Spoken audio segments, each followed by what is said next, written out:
e'tibor berasizlar. Royal Tiago ko'chat kasal bo'lib qolgan.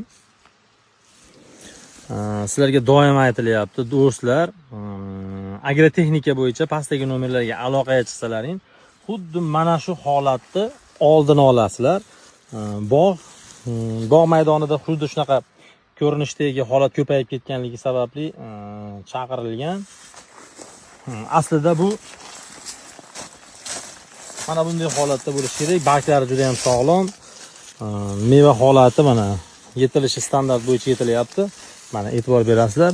Shoxlar juda ko'p qo'yilgan. Agar shoxini kamaytirib, aynan Royal Tiago gilosini o'zimizning eski usul bo'yicha yoki ispan butasi bo'yicha yoshligidan tarbiyalansa, kalibri juda ham standart holatda bo'ladi. Maslahat beraman, agar kimdadir bo'ladigan bo'lsa, hammaning o'z fikri bor. Meni fikrim Royal Tiagolar KGB usuli uchun emas.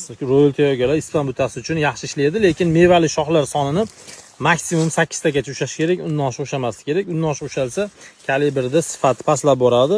Bu gilos uchun hozir shu holat 28-30 ga borib to'xtaydi, lekin asli bu juda ham kam hisoblanadi.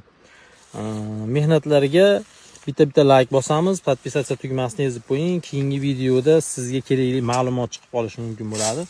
Mana olgan mevasiga baho beramiz.